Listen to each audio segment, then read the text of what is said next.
Welcome to my channel.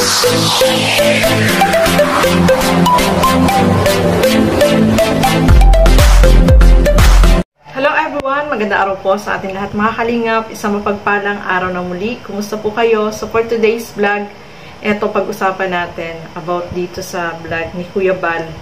Kumusta na nga ba si Bina? May improvement na ba sa kanya?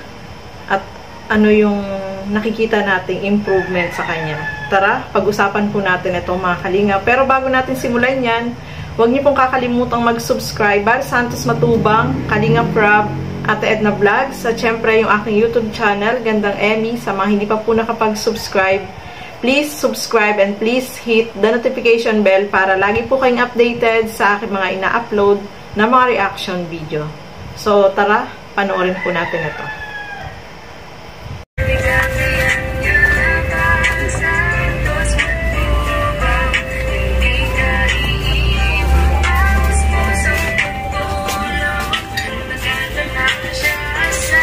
Kain na muna, Bina. Upo dyan, upo. Dito mo lang. Upo muna dito. Tulog mo. Upo muna. Upo. Diyan mo na yan, para mag-plus one. Tanggalin mo yan. Sige na, okay na. Okay. Ruel, bahala ka na dyan, ha? Nay, alis mo na kami. Ito yung mga prutas. Mga groceries. Okay. Bina, pagaling ka, ha? Ha? Uy, ano? Sige, ha? O, sige. Yan, okay. Ayun. Ha, ingat ka lagi. Darating si Gab, baka sa isang, buwan. Kalingap. Yan po, no? Salamat po si Bina, mga kalingap, mga kaibigan. Narinig niyo po yung kanyang pasalamat. Bina, pagaling ka, ha? Ha? Uy, ano? Sige, ha? O, sige. So, yun nga po mga kalingap. Etong si Bina is alam natin na bumalik sa kanyang dating sakit, no?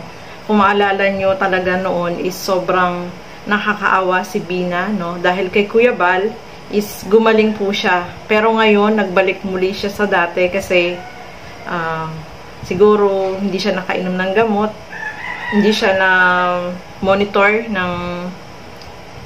monitor mga kalingap at nakaligtaan siya, no? Yung gamot ay napaka-importante po mga kalingap. Kailangan tuloy-tuloy po yung kanyang pag-inom ng gamot. So sana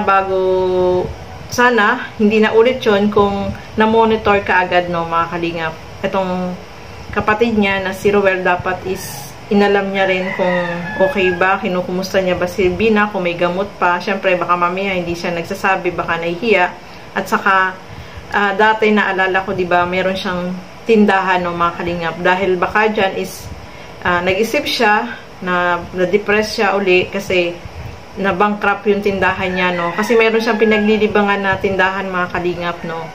Dahil doon is siguro baka inisip niya bakit ganun yung nangyari, no. At kaya bumalik yung kanyang dating sakit at saka baka nalipasan siya ng gutom or basta kung ano yung sumasagi sa isipan niya na hindi na niya makontrol. Kaya bumalik ulit siya sa dati, mga kalingap, no. So, ayan mga kalingap, pina-check up nga itong si Bina. So, gusto sana nila is pa-injectionan pero hindi naman pala pwede dahil meron siyang sugar at saka mataas ang kanyang cholesterol, no, mga kalingap. So, gamot lang yung ibinigay sa kanya, mga kalingap, at kailangan tuloy-tuloy yung pag-inom niya ng gamot. Kailangan talaga tama sa oras, hindi malilipasan ng gutom itong si Bina, at makainom siya ng tama, no, mga kalingap. So, nakikita natin kay Bina na talagang na-depress siya, mga kalingap, no. Hindi niya na-control yung kanyang isip. Kumbaga, isip siya ng isip, baka inisip niya yung pangailangan ba nila araw-araw. Siyempre, hindi naman laging pinupuntahan ng mga vlogger na bumibisita sa kanya, no. Yung baka sa pagkain, iniisip niya, tapos wala siyang hawak na pera. Diba kapag wala kang pera, may gusto kang bilhin, siyempre, yung mag-iisip ka na nun, mga kalingap. So, yun yung nangyari kay Bina, mga kalingap, na hindi siya nakainom ng gamot, hindi siya na-monitor, at hindi din siya yung nabisita yung laging nabibisita ba, no. So, ngayon si Kuya Bal is minomonitor niya etong si Bina, no. lagi niyang binibisita dyan para alam niya kung ano yung improvement. At mayroon namang improvement ng mga kalingap. Although, ano siya yung laging basa, no? Gusto niya laging basa siya. Gusto niyang uupo dun sa basa, mga kalingap.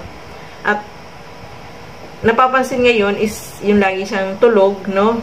So, bumabawi siya ng tulog, mga kalingap. At nakita natin, no, sumama siya papuntang hospital is pahirapan pa bago siya mapasama nung nanununtok siya, nananakit siya, mga kalingap. So, sana si Bina is tuloy-tuloy na yung kanyang paggaling, no? Kasi nakamonitor naman si Ruel. Siya yung nagbabantay. Siya yung inano ni Kuya Bal na huwag muna siya magtrabaho, alagaan niya itong kapatid niya para talagang tuluyang gumaling. Sana gumaling itong si Bina, mga kalingap. At nakikita natin na kumakain naman siya. Kumakain na siya. Tapos, yun, tulog lang siya ng tulog. Pagkatapos siyang kumain, tutulog. So, mananaba siya naman siya niyan, mga kalingap. So, sana gumaling po siya, no? Kasi, mahirap kung hindi siya gumaling, no? Kawawa. Si Lola Rupina ay kawawa po, mga kalingap, kasi matanda na po siya. Siyempre, hindi na niya kayang alagaan itong si Bina. Kita naman po natin, takot siya kay Bina kasi nga, mamaya bigla siyang itulak o suntukin, no? Kaya si Rowel yung nag-aalaga sa kanya. Kahit naman, yung matanda is, hindi po siya lumalapit kay Bina kasi natatakot siya, no? Kasi kita naman po, nanununtok siya, no? Nung sinasama pupunta ng hospital, no? Pero, nung pagbalik, napansin nyo, mga kalingap, na nagpasalamat siya kay Kuya Bal, no? Dahil lahat ng kailangan niya, ay binibigay ni Kuya Bal para lang talagang gumaling itong si Bina, no, mga kalingap. Sana gumaling po siya, bumalik siya sa normal, at mas maganda talaga is yung lagi siyang may kausap, no, mga kalingap, para nalilibang siya. Kasi kapag nandyan lang siya sa kwarto, wala siyang kausap, talagang yung sakit niya is babalik po, no. At saka mas maganda yung may pinagkakalibangan po siya. So, hopefully, itong si Bina is tuluyan pong gumaling, mga kalingap. Hindi po siya iiwan ng kalingap sa pangunguna ni Kuya Bal Santos Matubang. At sabi nga ni Kuya Bal, lagi siyang nandyan, nakamonitor sa kalagayan ni Bina. Gusto niya talagang si Bina ay tuluyang gumaling dahil nakakaawa po yung kalagayan nila, no. Matanda na si Lola. So, sino pa yung ibang tutulong sa kanila kundi si Kuya Bal lang, di ba? Yung mga sponsor na nagbibigay at tumutulong para mayroong pambili ng gamot. Mahal po kasi yung gamot, especially yan, ganyan mga sakit, mahal po talaga yung gamot. So, buti na lang, nandiyan si Kuya Bal na handang tumulong para sa kanila. So, ipag-pray lang po natin si Bina na tuluyang gumaling, mga kalingap. At sabi nga ni Kuya Bal, nandiyan naman siya para i-monitor. At inassign din niya itong si Ritz Vlog para salitan sila. Kasi, syempre, ito si Kuya Bal, meron ding ibang pinupuntahan. Kaya, kailangan niya talaga na merong kapalitan sa pagbisita at pagmumonitor dito kay Bina. So, ayan, maraming salamat po sa inyong panonood at lagi po nating suportahan lahat ng mga Kalingap Reactors and Kalingap Partners. Maraming salamat po. Mega loud shoutout po sa ating lahat. And keep safe everyone. Thank you for watching. Mabuhay po tayong lahat. Bye-bye!